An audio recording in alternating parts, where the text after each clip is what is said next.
बिस्मिल्लाहिर्रहमानिर्रहीम। अस्सलाम वालेकुम दोस्तों। आज सुबह सुबह जो मकसद था, एक तो कल रात जो था वो मेरा दांत में बड़ा शदीद तकलीफ़ थी, और जिसकी वजह से मुझे जो है वो काफ़ी जो है वो मैं समझ रहा था कि एक तो मैं उसको कवर करना चाह रहा था वन गो में, लेकिन वो कुछ हिस्सा रह गया उसका। लेकिन सुबह जब मैं उठा हूँ तो जब मैंने वो एक सोशल मीडिया, आमतौर पे मैं अर्ली मॉर्निंग जो है वो नहीं मैं देखता हूँ, लेकिन तकरीबन नाश्ते के बाद जब मैंने उसको चेक किया है कि वो क्या है, क्या कुछ दोस्त कह रहे हैं उसके ऊपर, क्या कुछ हो रहा है, क्या कुछ कहा जा रहा है, वो सारे जब मैंने कमेंट्स देखे हैं और पोस्ट देखे हैं तो आई वाज शॉक्ड कि बुनियादी तौर पर अहले इल्म जो है, हमारे जो अहले इल्म हैं और हमारे अहले इल्म व दानिश जो है, वो जिसको मैं रात जिन चीज़ों को मैंने पॉइंट आउट किया था कि ये जो बुनियादी इश्यूज़ हैं, जिन्हें जड़, मसले की जो जड़ है, कि बुराई की उस जड़ को पकड़ो और उसको काटो, उसके टोटली एक अगेंस्ट एक मुझे चीज़ नज़र आई। तो वो देख के मैंने कहा मैं ज़रा अभी जो है वो एक उसको मैं कर दूँ, उसका रिप्लाई जो है वो मैं अभी अगर रिकॉर्ड करवा दूँ वो ज़्यादा बेहतर रहेगा। जैसे कि मैंने कल अर्ज़ किया था रात को कि बुनियादी मसला जो है वो आपका कवानीन है, उसके बाद इम्प्लीमेंटेशन आती है। फर्स्ट तो रूल्स होंगे कोई, तो उनकी इम्प्लीमेंटेशन होगी ना। तो रूल्स जो आपके हैं, जैसे कि मैंने आपको कल भी बताया था कि आपका पुलिस एक्ट और आपका जो है वो सिविल पेनल कोड और आपका जो है वो criminal procedure, Pakistan criminal procedures code, कि ये सारे के सारे 18वीं सदी के, जो 1800 कुछ और कोई 1860 का है, कोई 1861 का है, कोई 1898 का है, कोई 18, यानी कि ये एक्चुअल चूँकि स्विच हुई थी पावर 1857 की जो जंग आज़ादी जिसे हम कहते हैं, और कंपनी बहादुर और ताज बरतानिया जो है वो उसको बगावत और गदर कहते हैं, गदर भी कहा जाता है। तो एक्चुअली उसके बाद जो है वो कंपनी बहादुर ने वो कंट्रोल जो था वो डायरेक्टली ताज बरतानिया के पास चला गया, क्राउन के पास चला गया। उसके बाद जो है वो कुछ ये लॉज उसके बाद इसलिए हमें जो 1857 के बाद के मोस्टली मिलते हैं, मोस्टली जो लॉज हैं वो हमें 1857 के बाद के मिलते हैं, कि 1857 की जो जंग आज़ादी लड़ी गई उसके बाद बनाए गए, उसके बाद जो बनाए गए थे वो क्रश करने के लिए बनाए गए थे, कि आइंदा से ऐसी कोई सिचुएशन अगर क्रिएट होती है उसको क्रश कैसे किया जाना है। ये चीज़ जहन में रखते हुए वो सारे के सारे लॉज जो है वो बनाए गए थे और वो सारे के सारे रूल्स बनाए गए थे, ना कि आपकी प्रोटेक्शन के लिए। वो ग़ुलामी की और ताज बरतानिया की और यूनियन जैक की जो है वो प्रोटेक्शन जो थी उसके लिए बनाए गए थे, आपकी प्रोटेक्शन के लिए, मेरी प्रोटेक्शन के लिए नहीं बनाए गए थे। एक तो ये क्लियर कर लें ज़रा जहन में। नंबर 2, आज मैं अभी सुबह देखा तो चीफ जस्टिस साहब, जस्टिस गुलजार अहमद साहब ने पंजाब जुडिशल एकेडमी में एक तकरीब से खिताब किया, जिसमें उन्होंने पुलिस में पोलिटिसाइजेशन, डीपोलिटिसाइज करने की बात की है पुलिस को। बहुत अच्छी बात है, बिल्कुल होना चाहिए, डीपोलिटिसाइज होना चाहिए पुलिस को।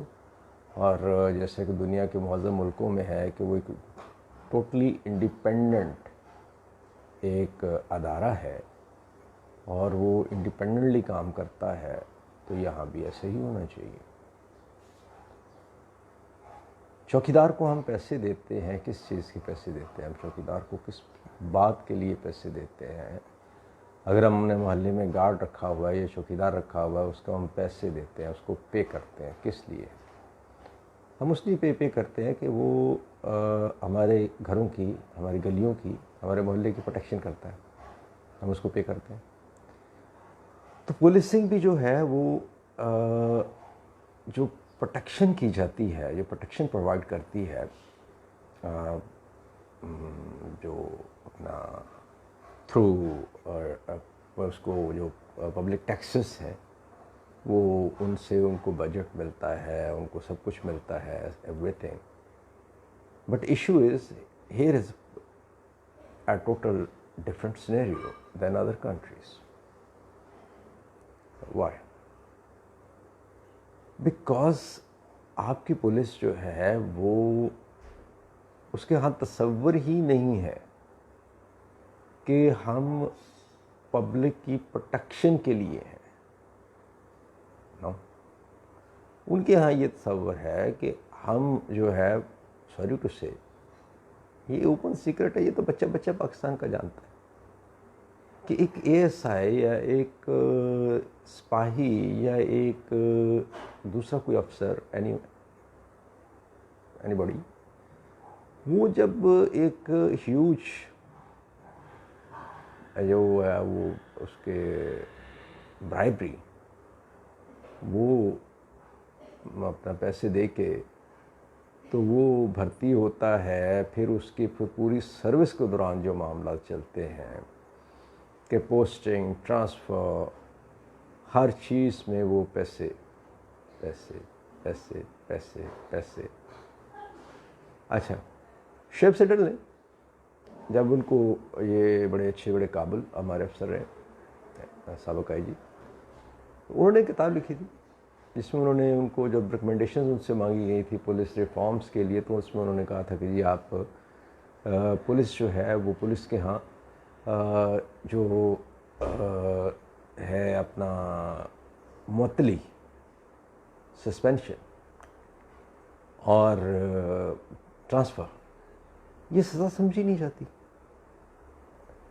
क्योंकि आप मुअत्तल करेंगे, लाइन में भिजवा देंगे, उसे पता है कि महीने बाद मैं लाइन में जो है वो चक्कर चला के मैं पैसे वैसे खर्च करके मैं जो है वो अपनी मनपसंद किसी थाने में मैं ट्रांसफ़र हो जाऊंगा। थाने बिकने का सबने सुना हुआ है कि थानों की बोलियां, ये कोई, मैं कोई नई बात नहीं कर रहा हूँ, मैं कोई ऐसी बात नहीं कर रहा हूँ कि जो लोगों को पता नहीं है। ये सारी वो बातें जो लोगों को पता है कि थाने में बोलियां कैसे लगती हैं, थाने बिकते कैसे हैं। लाहौर की बात कर रहा हूँ, सबको पता है, कराची में क्या कैसे होता रहा। इशू इज़ कि वो भी आप उसको भी छोड़ दें। असल चीज़ आ जाती है कि कोई भी चीज़ आप बनाते हैं, ये घर में जिसमें बैठा हूँ इसका पहले एक नक्शा बना, उसके बाद इसको एक नक्शे की अप्रूवल हुई, वो नक्शे को अप्रूवल के बाद उसके ऊपर एक स्ट्रक्चर खड़ा हुआ, एक घर बना, उसके बाद वो उसके अंदर सारी यूटिलिटीज़ आई, ये वो, उसके बाद उसमें रहाइश आ गई। अब बग़ैर नक्शे के जो है वो अंदाज़े के साथ आप खुदाई शुरू कर देंगे या इस तरह से, या आप जो है वो नक्शा तो बना हुआ है, लेकिन आप इसके ऊपर जो है वो उस नक्शे से हट के कोई कंस्ट्रक्ट कुछ करने की कोशिश करेंगे तो वो नहीं होगा। यानी कि मैं अगर 3 मरले के घर में रहता हूँ तो इसका नक्शा 3 मरले के हिसाब से बना हुआ है, तो मैं इसको अगर ऊपर एक केनाल की कंस्ट्रक्शन की कोशिश करूँगा, अटेम्प्ट करूँगा मैं अगर, तो वो तो नहीं बनेगा, कुछ भी नहीं होगा, वो तो एक फेल्ड प्रोजेक्ट होगा। तो जैसा कि मैंने कल भी अर्ज़ किया था कि ये समझने की बुनियादी तौर पर, ये मैंने सुबह तस्वीरें भी देख रहा था कुछ, उनमें कुछ मुझे ख़वातीन ऐसी नज़र आईं जो जब हम पंजाब असम्बली की रिपोर्टिंग करते थे या तो वो वहाँ पर मेंबर पार्लियामेंट थी रिज़र्व सीट से। तो मुझे बड़ी देख के उसको हुआ कि भाई आप भी ज़िम्मेदार हो, आप लेजिस्लेशन का हिस्सा रही हो, तो इसमें आप भी ज़िम्मेदार हो। आपने कितनी लेजिस्लेशन उसमें आपने कितनी बार पॉइंट आउट किया कि जनाब ये 1800 के कवानीन हैं, ये 1900 के अपना 150 साल पुराने 160 साल पुराने कवानीन हैं जिनसे हम ये सारा जो है वो चलाने की कोशिश कर रहे हैं, और हमारा लॉ एंड ऑर्डर जो है वो कंट्रोल नहीं हो रहा है, दिन ब दिन बिगड़ता जा रहा है।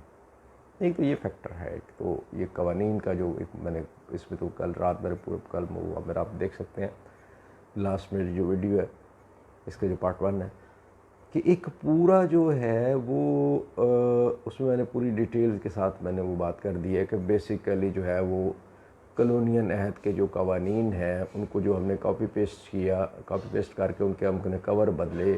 मिसाल के तौर पर ये मैं ये कोई भी एक किताब उठा लेता हूँ मैं यहाँ से, ये मेरी पसंदीदा किताब है ए हमीद साहब की। तो ये अब लाहौर की यादें, ये हमीद साहब की मेरी बड़ी पसंदीदा किताब है। अब मिसाल के तौर पर ये किताब तो अंदर से वही है, अब इसका जो है वो टाइटल एक और छपवा के, सिर्फ मैं इसका टाइटल इसका चेंज करवा देता हूँ। टाइटल चेंज करवा के तो वो कुछ ऐसी नज़र आनी शुरू हो जाती है कि वो कुछ इस तरह की मैं उसको टाइटल दे देता हूँ, तस्वीरें वगैरह लगा के कुछ इस तरह करके मैं उसको, तो ये एक टोटल चेंज बुक तो नज़र आएगी। यानी कि दोनों बुक्स जो हैं वो चेंज नज़र आ रही हैं, colour scheme, title, everything is change, लेकिन अंदर किताब तो वही है। अंदर तो लाहौर की यादें ही रहेंगी, अहमियत की, वो तो नहीं बदली जा सकती। हमने किया क्या है, हमने वो टाइटल सिर्फ बदले हैं। ये मैं इसके ऊपर पूरी तफसीली एक गुफ्तगू कर चुका हूँ, इसमें मैं मज़ीद जो है वो आपका वक्त नहीं लेना चाहूँगा कि आपका मज़ीद वक्त मैं इसमें ज़ाया करूँ आपका।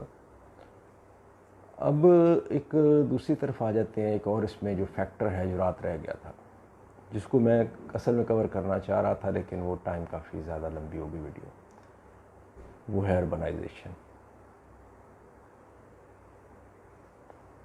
अर्बनाइजेशन जो है उसकी वजह से भी बड़े शहरों में क्राइम रेट्स जो हैं वो बहुत ज़्यादा ऊपर गए। रीज़न ये है कि आप के लिए वो ट्रेस कर पाना बहुत मुश्किल होता है। क्रिमिनल जो है वो क्राइम करता है और वो इतनी भीड़ में इतने बड़े आपने शहर कर दिए कि 2-2 करोड़ की 1.5 करोड़ की आबादी का शहर आपने बना दिए, तो 2 करोड़ की भीड़ में आपके लिए वो भूसे से सुई ढूंढने के बराबर मुतरादिफ होता है।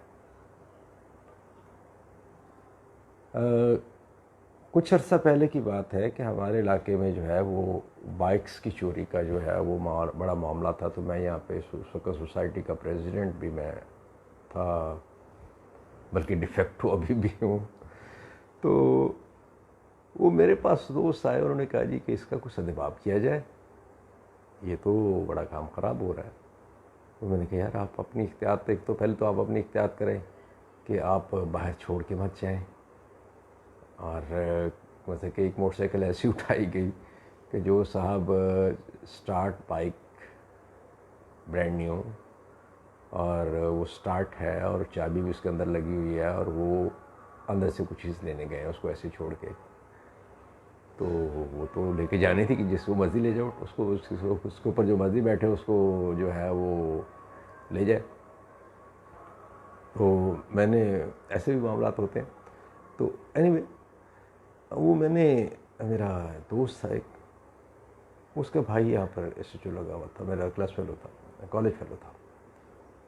और मैंने उससे बात की, उसके भाई के साथ मेरी बड़ी पुरानी स्टूडेंट लाइफ की जो है वो एक ताल्लुक़ था। तो वो सब्ज़ार में स्थित था। तो मैंने उससे वो आते जाते मुलाकात हो जाती थी। कभी उसने इस तरफ आना, मेरे तरफ आना, मेरे ब्लॉक की तरफ आना या मेरे घर की साइड से गुजरना, तो उसने मुझे कॉल करने की, यार कॉफ़ी पिलाओ। तो मैंने कहा बिल्कुल आ जाओ, आप पीते हैं कॉफ़ी। तो वो हमने बैठना कॉफ़ी पीने। एक दिन वो उसने मुझे एक चीज़, एक बंदा, उसने वो रेड पे आए थे कहीं, तो वो अपने कांस्टेबल को कहने लगा था बंदा निकाल के लाओ। वो निकाल के लाया। वो मैं देख के परेशान हो गया, बड़ा खूबसूरत जवान लड़का। तो उसने कहा जी कि तरीका वारदात क्या है? उसने कहा जी ये आपके पिछले ब्लॉक में रहता है, ये मोस्ट प्रॉबली जो आपके जो यहाँ से बाइक्स चोरी हुई हैं, ये हाईटेक पढ़ा लिखा डाकू है, चोर है।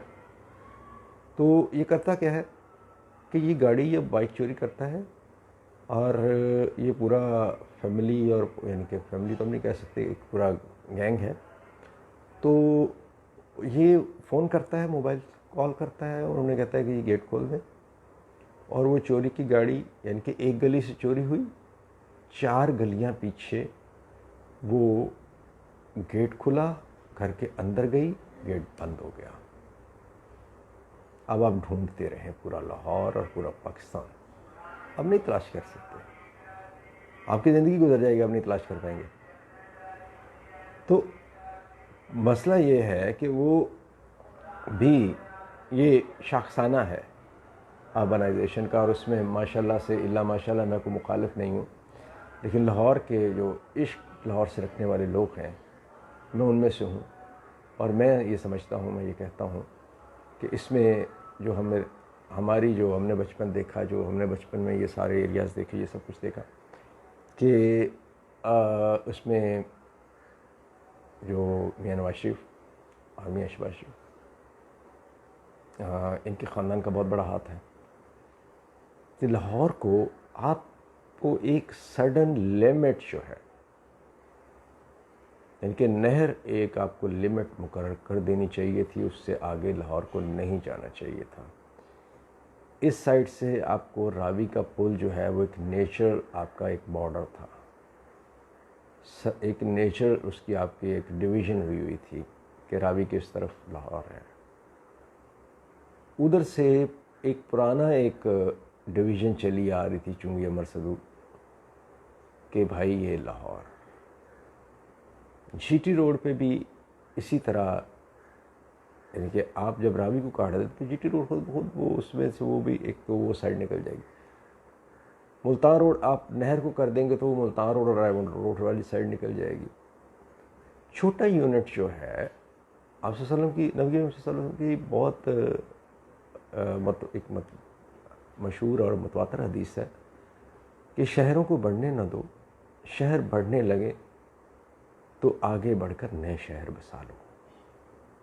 हमने उसके बिल्कुल अपोजिट चले। हमने उस हदीस के ऊपर, हदीस मुबारक के ऊपर अमल नहीं किया, हम उसके अपोजिट चले।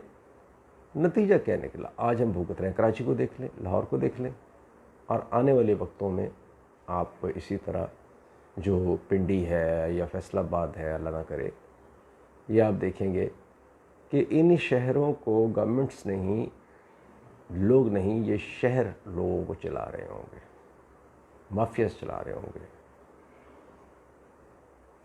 बात कि आपने लैंड के उसके लालच में, फिर उसका नुकसान एक और आपको क्या हुआ अर्बनाइजेशन से, एक तो वो आपका वो सिस्टम टूट गया। यानी कि मुझे याद है हम छोटे होते थे तो हमारे जो दादा थे और दूसरे बुज़ुर्ग जो थे वो इकट्ठे एक जगह बैठते थे, हुक्का पीते थे। तो वो कोई अननोन पर्सन अगर उस एरिया से गुज़रता था तो वो एक बार गुज़र सकता था, 2 बार गुज़र सकता था, तीसरी बार पे वो आवाज़ दे लेते थे कि भाई काका इधर आ, कौन है। अब वो अगर झूठ बोलता है कि जी मैं फ़लाँ के घर आया हूँ, फ़लाँ का रिश्तेदार हूँ, तो पकड़ा जाएगा। क्यों? क्योंकि वो सबको जानते थे। उनको ये पता था कि इसका भाई कहाँ पे उसकी शादी हुई है, आगे इसके बच्चों की कहाँ पे शादियाँ हुई हैं, इसकी कौन सी भाई बहन कहाँ पे रहती है, उसके बच्चे कितने हैं, ये वो सारा कुछ उनको सारा बैकग्राउंड पता होता था। हम उस वक्त कहते यार ये बाबे क्या बैठे करते रहते हैं, लेकिन वो एक बहुत बड़ी प्रोटेक्शन थी जो ख़त्म हो गई। अब चूँकि छोटे एरिया से तो वहाँ पर वो रखना मुमकिन था पता। अब जब आपने आज 2-2 अरब 2-2 करोड़ 2.5 करोड़ 1.5 करोड़ के शहर बना दिए हैं, और वही बीमारी जो है, ये अर्बनाइजेशन की जो बीमारी है, ये आप किसी भी छोटे शहर में चले जाएं। मुझे एक बोरे वाला जाने का इत्तेफाक हुआ एक फतगी के एक फतह पढ़ने के लिए कुछ साल पहले, तो ये बल्कि 3-4 साल हो गए इस बात को, 4-5 साल हो गए। मैं हैरान हुआ कि वो तकरीबन वो पूरे जो लाहौर बुरे वाला रोड है उसके ऊपर कॉलोनियाँ बन रही हैं। यानी कि ये पेनिट्रेशन उसकी यहाँ तक इस लेवल तक हो गई हुई है कि एक दूर दराज ऐसे से छोटे शहर के अंदर भी ये एक वबा जो है वो चली गई अर्बनाइजेशन की। अब आप अगर आप उसका नतीजा क्या हुआ कि हम पढ़ते थे कि जब हम जो है वो ज़राई मुल्क है, हमारी जो है वो सारा कुछ ज़राअत के ऊपर है, हम ज़राअत पे एग्रीकल्चर बेस्ड कंट्री हैं, और दूध पैदा करने वाले मुल्कों में हमारा 5वां नंबर है। लेकिन आज ना हमने एग्रीकल्चर से कुछ कमा पाए, ना हम जो है वो लाइफ स्टॉक से कुछ कमा पाए। और आज ये हालत है कि आज हमारा जो है वो 37,000 एकड़, सिर्फ पंजाब की बात मैं कर रहा हूँ, कि पंजाब के अंदर से आपका रकबा निकल के कॉलोनियों की नज़र हो रहा है, आबाद रकबा। और आज आप अक़वाम मुत्तहिदा की जो उन ममालिक की फहरिस्त में है जो कि बहुत सीरियस किस्म के जो फूड सिक्योरिटी थ्रेट जिनको है, आप उसकी जद पे है। तो इसलिए एक तो खुदा के लिए ये कम अज़ कम डिवीज़न, पाकिस्तान के जितने डिवीज़न है, डिवीज़न हेडक्वार्टर के लेवल के ऊपर आप इसको कर दें, आप इसको अच्छे स्टेट ऑफ आर्ट हॉस्पिटल दे दें, आप यूनिवर्सिटीज़ के कैंपसेस खोल दें, आप तो वो अर्बनाइजेशन को कंट्रोल करने में, रोज़गार के मौके वहाँ पर पैदा कर दें, तो अर्बनाइजेशन को कंट्रोल करने में काफ़ी हद तक हमें कामयाबी मिलेगी। एक सैलाब जो है वो हम उसे रोक सकेंगे। बर्बादी तो हो चुकी है पहले बहुत ज़्यादा। अच्छा, अब दोबारा आते हैं वो टॉपिक से ज़रा थोड़ा सा हट गई, क्योंकि ये रिलेटेड है असल में, ये उससे बड़ा रिलेटेड टॉपिक है कि क्रिमिनल जो है वो क्राइम करने के बाद वो गायब कैसे हो जाता है, और वो उसको फिर बाद में तलाश करना बहुत मुश्किल होता है, और वो कैसे तलाश नहीं होता, किस किया जा सकता, क्योंकि वो कहीं ना कहीं पहुंच चुका होता है। पता नहीं कहाँ से आया, कोई नहीं जानता कौन था, कहाँ से आया और कहाँ गया, ये किसी को नहीं पता होता। टामकटोइयाँ मारती रहती है हमारी पुलिस, और एंड फिर वही होता है जो जैसे कल मैंने कहा था, फीलिंग कि वो इकबाल जुर्म भी करवा देंगे, पकड़ भी लेंगे। कुछ तस्वीरें जारी भी हो गई हैं माशाल्लाह से, एफिशिएंसी वो दिखाई जा रही है। कुछ तस्वीरें भी जारी कर दी गई कि जनाब ये तस्वीरें हैं मुमकिन तौर पर FIR के वो कॉपी के साथ, तो वो सोशल मीडिया के ऊपर वो गर्दिश कर रही हैं, पता नहीं वो पुलिस ने जारी की हैं या कैसे किसी ने उठा के लगा दी हैं। एनीवे, उनकी तरफ से भी कुछ खाके से वो जारी हुए। अब प्रॉब्लम ये है कि वो खाके जो है वो बने किस बेस के ऊपर है। एविडेंस तो है कोई नहीं, एनी शाहिद कोई नहीं है। वो ये कि एनी शाहिद ढूंढ लिया, भाई रात का वक्त है आपने, और वो आपके बकौल जंगल है, बकौल आपके, तो जंगल में रात के अंधेरे में एनी शाहिद ने चेहरे कैसे देख लिए, ये एक बड़ा बुनियादी क्वेश्चन है।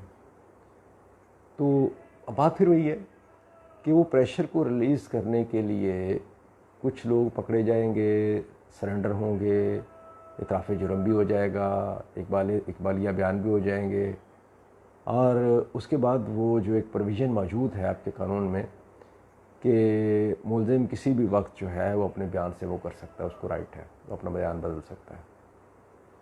तो वो उस राइट को इस्तेमाल करते हुए वो साल बाद, 6 महीने बाद, 2 साल बाद जब भी चाहे अपना बयान बदल देगा। वो कहेगा जी मैं तो था ही नहीं, अगर मैं था तो ठोस एविडेंस तो है ही कोई नहीं है। आपने उसकी साइंटिफिकली जो है वो क्या आपने उसकी इन्वेस्टिगेशन की है? आपके पास इक्विपमेंट नहीं है कि आप साइंटिफिकली जो है वो उसकी कर सकें, जो है वो इन्वेस्टिगेशन या क्राइम सीन कोई जो है वो सेव कर सके। सबसे पहले तो जाकर आप बर्बादी क्राइम सीन करते हैं। हमारी पुलिस और उसके साथ ही जो पुलिस के कंट्रोल से ही जो है, मैंने फील्ड रिपोर्टिंग की है, मुझे पता है ख़बर कहाँ से निकलती है, इतला कहाँ से निकलती है। बड़ा ऐसा वाक़या होता है तो वो पुलिस कंट्रोल रूम से निकलती है। क्राइम रिपोर्टर्स के जो है वो मोस्टली इन्फॉर्मर्स जो है वो पुलिस कंट्रोल रूम में बैठे होते हैं या इधर उधर। वो ज़ाहिर है जब कॉल चलती है तो वो फौरी तौर पे फ़ोन करते हैं कि सर जी ये काम हो गया ये। एनीवे, तो वो सबसे पहले वहाँ पर जब हमारे मीडिया के दोस्त पहुँचते हैं, उनकी भी ट्रेनिंग कोई नहीं है और पुलिस वालों को भी कोई ट्रेनिंग नहीं है।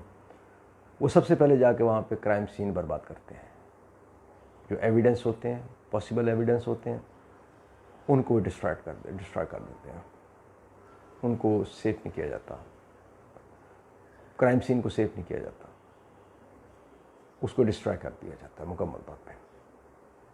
तो एक तो ये मामला है, क्राइम सीन जो है वो कम्प्लीटली उसको मलियामेट कर देते हैं ये। अब वो जो थोड़े बहुत एविडेंसेस हैं, अब वो इधर उधर से वो अब झूठे सच्चे जहाँ से भी आएंगे। अब हमारा जो उधर से उसके बाद आ जाती है हमारी सिविल कोर्ट का मामला। अब सिविल कोर्ट में वो अगर मुकर जाते हैं कि जी हमारे ये नहीं है, ये फिंगरप्रिंट मेरा नहीं है, या ये मुझसे ज़बरदस्ती लगवाया गया, या मुझसे ये कहा गया, या पुलिस ने ड्यूरिंग कस्टडी जो है मेरे ये फिंगरप्रिंट यहाँ पे लगवाए, तो उसको साबित करने के लिए एक उम्र चाहिए। वो पॉसिबिलिटी नहीं होती है। मैंने पिछले दिनों की वीडियो पे ऊपर किया था कि आपने किसी को भी सिविल केस में फंसाना हो तो आप अपने हाथों से उसके साइन करें, उसके वो अंगूठा लगाएं अपना ही। तो सिविल कोर्ट में जाके आप स्टे ले लें, तो चेक करके देख लें कि आप स्टे करवा लें 10,000 रुपये दे के। 10,000 रुपये वकील साहब को दें, आपको स्टे मिल जाएगा। तो स्टे के बाद अब जिसकी प्रॉपर्टी है या जिससे जो भी मुतल्लिका इशू है, अब वो बंदा प्रूव करेगा कि ये मेरे नहीं है। आपने प्रूव नहीं करना कि ये जाली, ये इसलिए है। केस मैं दायर कर रहा, आप ABC एनी पर्सन वो दायर कर रहा है जो जालसाज है, लेकिन जालसाज ने प्रूव नहीं करना कि ये असली है। प्रूव किसने करना है? प्रूव करना है वो जो आपके जो है वो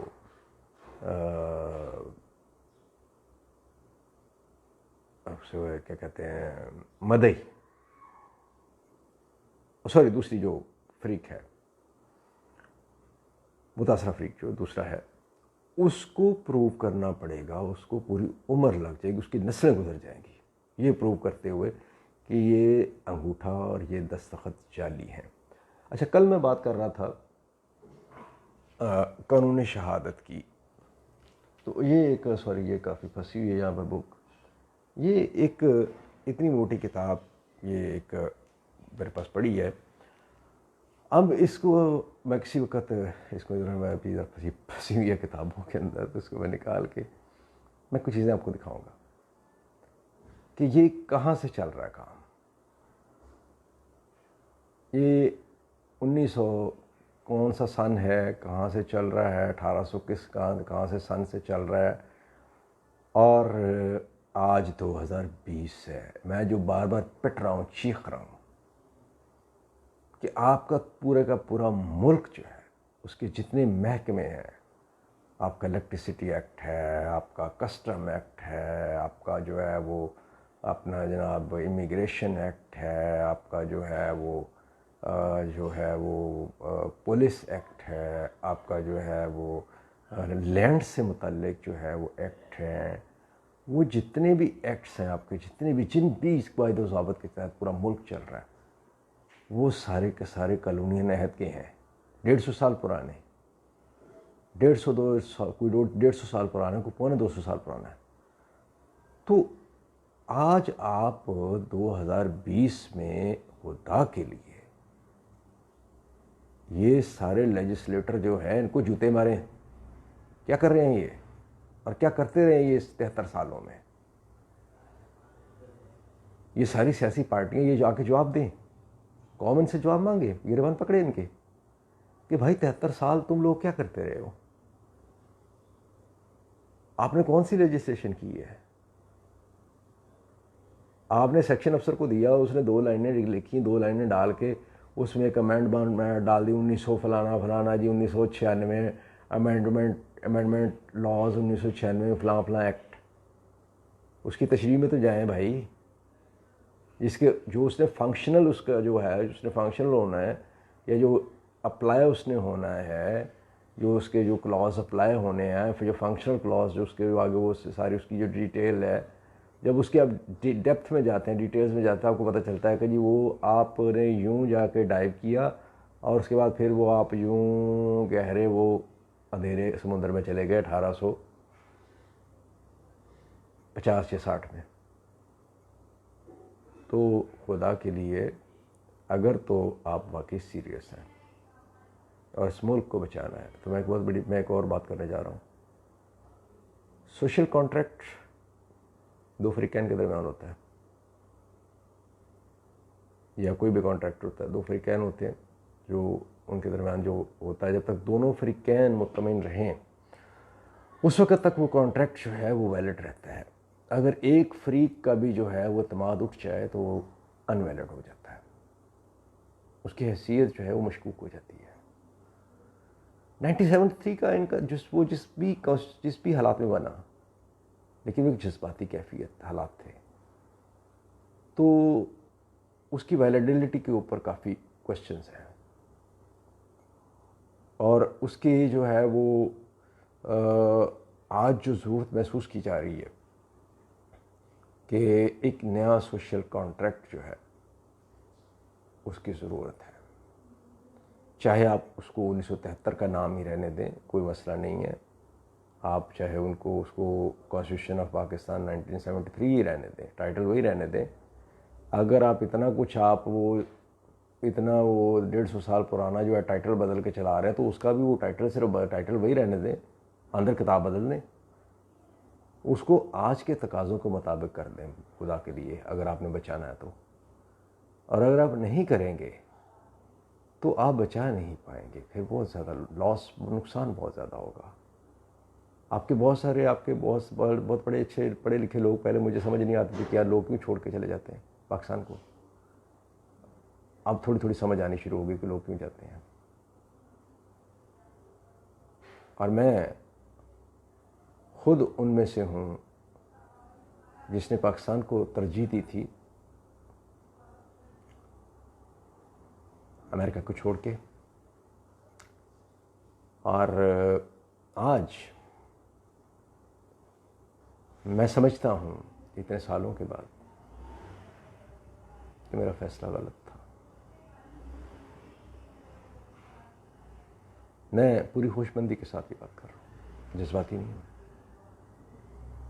मैं समझता हूँ कि मेरा फैसला गलत था।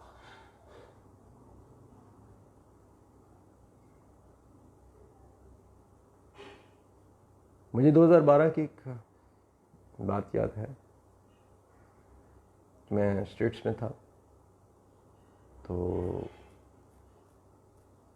वो इंस्पेक्शंस, उसका जो ऑयल है, इंजन ऑयल जिसे हम कहते हैं, गाड़ी का लीक हो गया। तो हम एक छोटा सा टाउन है ओहायो में, स्टेट ऑफ ओहायो में, जेन्सविल्स, तो हम वहाँ रहते थे, वहाँ भी अभी भी मेरे इन लॉज वहाँ पे रहते हैं। तो उसका जो मेन सिटी है, जैसे लाहौर पंजाब का कैपिटल है, दारुल हुकूमत, सूबाई दारुल हुकूमत, तो इसी तरह स्टेट का जो कैपिटल है, स्टेट कैपिटल ओहायो का जो है वो पोर्ट कोलंबस सिटी है। तो पोर्ट कोलंबस वहाँ से almost 1 hour 45 minute, between 45 and 60 minute की ड्राइव है जेन्सविल से। तो वो हम मियाँ बीवी वापस आ रहे थे, रात का टाइम, रात लेट हो गया। वो एक जगह एक दोस्त को मिलना था, खाना था उसके घर, वो खाना खाते निकलते निकलते हमें वो काफ़ी लेट हो गया। तो तकरीबन कोई 10-11 बज गए। तो वो छोटा सा टाउन है, वो 7-8-9 बजे के बाद वो सो जाता है। वो कोई लाहौर नहीं है, वो 9 बजे के बाद आमतौर पर सब कुछ मॉल्स वगैरह, सिर्फ चंद एक जो है वो कन्वीनियंट शॉप्स और जो फार्मेसीज़ हैं वो 24 आवर हैं, बाकी जो है वो क्लोज, सारा कुछ शट डाउन हो जाता है, बंद हो जाता है 5 बजे 6 बजे। तो वो गाड़ी एक जगह पे आके, तो मॉल के सामने वो कॉलोनी स्क्वायर मॉल है, वो सबसे बड़ा मॉल है वहाँ का। तो उसके अपोजिट साइड के ऊपर, वो रोड के ऊपर गाड़ी बंद हो गई। अब वो बोनट उठा के तो वो देख रहे हैं कि क्या हुआ क्या नहीं हुआ, नीचे ऑयल देख रहे हैं कि ऑयल गिरा हुआ है, और वो ऑयल कहीं गिरता आ रहा था। हमने ऑयल वहाँ से, एक वो मेरे जैसा मैकेनिक था दोस्त, उसको फ़ोन किया, उसने कहा जी वो आप ऑयल लेके डाल लें।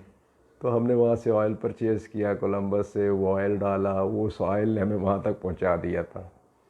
तो वहाँ पर आता है तो वो भी लीक हो गया था। तो वो इतनी देर में मैंने देखा कि वो पीछे जो है ना, मुझे वो सायरन सुनाई दिया। तो मैंने देखा कि बिल्कुल पीछे उसने शेरिफ कार आकर रुकी है। और अगर आप स्टेट्स में हैं तो आपको इल्म में होगा कि आप खुद पहले से नहीं उतरेंगे गाड़ी से जब तक आपको ऑफिसर आपको खुद नहीं कहता। अगर आप पहले बाहर हैं तो और बात है, लेकिन अगर आप गाड़ी के अंदर बैठे हुए हैं तो आप जब तक ऑफिसर आपको आके नहीं कहेगा कि बाहर निकलने का, उस वक्त तक आप बाहर नहीं निकलेंगे, आप बैठे रहेंगे गाड़ी के अंदर। तो हम पहली बार थे, तो वो मैंने देखा कि मैंने तुमको, हमारा बोनट तो उठा हुआ था, तो मैंने देखा, मैंने कहा यार ये लाइट कहाँ से आ गई है। और वो पेट्रोलिंग पे था कहीं, तो वो आके उसने देखा, उसने कहा जी अच्छा क्या हुआ। तो मैंने कहा ये मसला हुआ। तो मैंने अच्छा, तो वो ऐसे लाइट सी बात करने शुरू हो गया कि अच्छा हाँ मेरी गाड़ी का एक्सटेंशन हुआ था, ये हो गया था, फलां हुआ था, ये हुआ था, फलां हुआ था, फलां मैंने जगह रिपेयर करवाया, इस तरह हुआ, ये हुआ, वो बड़ी लाइट सी बात हो रही है। उतनी देर में उसने मुझे पूछा, उसने कहा जी आपको अब तो टो चाहिए होगा, टो ट्रक चाहिए होगा। मैं कहा बिल्कुल टो ट्रक तो चाहिए, गाड़ी तो यहाँ नहीं छोड़ सकते, लेके जानी है घर, यहाँ छोड़ेंगे आप जुर्माना करेंगे। तो उसने कहा अच्छा। वो गया, उसने अपने डिस्पैचर को कहा कि जी फलां जगह पे कॉलोनी स्क्वायर माल के सामने जो है वो इतने एवेन्यू के ऊपर आप वो जो है वो टो ट्रक भिजवा दें। अब मैं खड़ा हुआ हूँ और वो नहीं जा रहा, अपनी गाड़ी में जाके बैठ गया, वो नहीं जा रहा। टो ट्रक आया है, टो ट्रक आने के बाद उसने टो ट्रक को गाड़ी जो है वो करवाई है, टो ट्रक का नंबर डिस्पैच पे उसको उसने डिस्पैचर को दिया है कि ये टो ट्रक नंबर है और ये टो ट्रक गाड़ी लेके गया है, यहाँ से इसने गाड़ी उठाई है, फ़लाँ जगह जाने के लिए उठाई है, गाड़ी फ़लाँ के नाम पर रजिस्टर्ड है। वो मेरी वाइफ के नाम पर रजिस्टर्ड थी। तो वो थोड़ी दूर तक वो उसने हमें एस्कॉर्ट भी किया। कहने का मतलब ये है कि वो अपने आप को समझते हैं। वो वजह क्या है कि वहाँ पर शेरिफ जो है वो इलेक्टेड होता है, उसको पता है कि अगर मेरी टीम परफॉर्मेंस अच्छी नहीं देगी तो नेक्स्ट इलेक्शन में मैं हार जाऊँगा, मैं नहीं जीत सकूँगा। लिहाजा वो टीम ऐसी सिलेक्ट करता है और वो टीम की इंस्ट्रक्शंस उसकी ऐसी होती हैं, वो उनको इंस्ट्रक्ट करता है कि वो टीम बेस्ट परफॉर्मेंस देती है। एक बंदा बैठा होता है गाड़ी में और जिधर से वो शेरिफ गार्ड कार गुजर रही होती है, वो जुर्रत नहीं होती है किसी की वो हैंकी पैंकी करने की। वजह कि रूल्स जो हैं, खामियां उनके अंदर भी बहुत सारी हैं, फ्लॉज इतने सारे, वो लूप होल्स हैं, आप वो सोच नहीं सकते, बहुत सारे हैं। वो फिर कभी से ये मौजूद नहीं है हमारा, बहुत सारे हैं। लेकिन उन सारे लूप होल्स के बावजूद लॉ एंड ऑर्डर, वो आइडियल तो नहीं कह सकते, लेकिन हमारे मुकाबले में आइडियल है। आज 10 साल बाद बैठा मैं ये सोच रहा हूँ और मैं कुढ़ रहा हूँ कि मेरा फैसला जो था वो गलत था। आज मैं कन्फेस कर रहा हूँ, आज ये कन्फेशन है मेरा कि मेरा वो फैसला गलत था।